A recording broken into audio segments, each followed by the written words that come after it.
I wanted to share with you how to set the settings of a document for editing, commenting, or viewing, and so everybody can see it without having to use a password. So I'm going to go to this document, and if you'll see here on the upper right side, it says Share.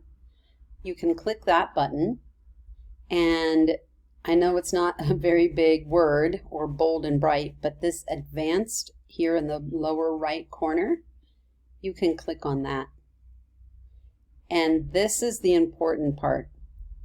Click Change. Anyone with the link.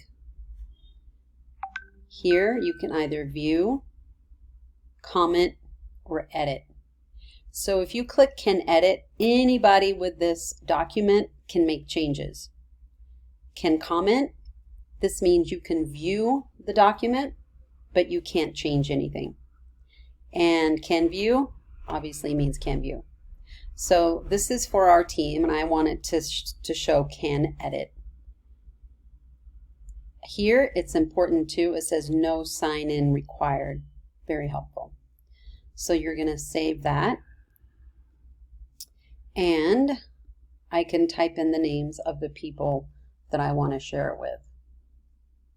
I'm just going to put myself in there right now. And you click Send.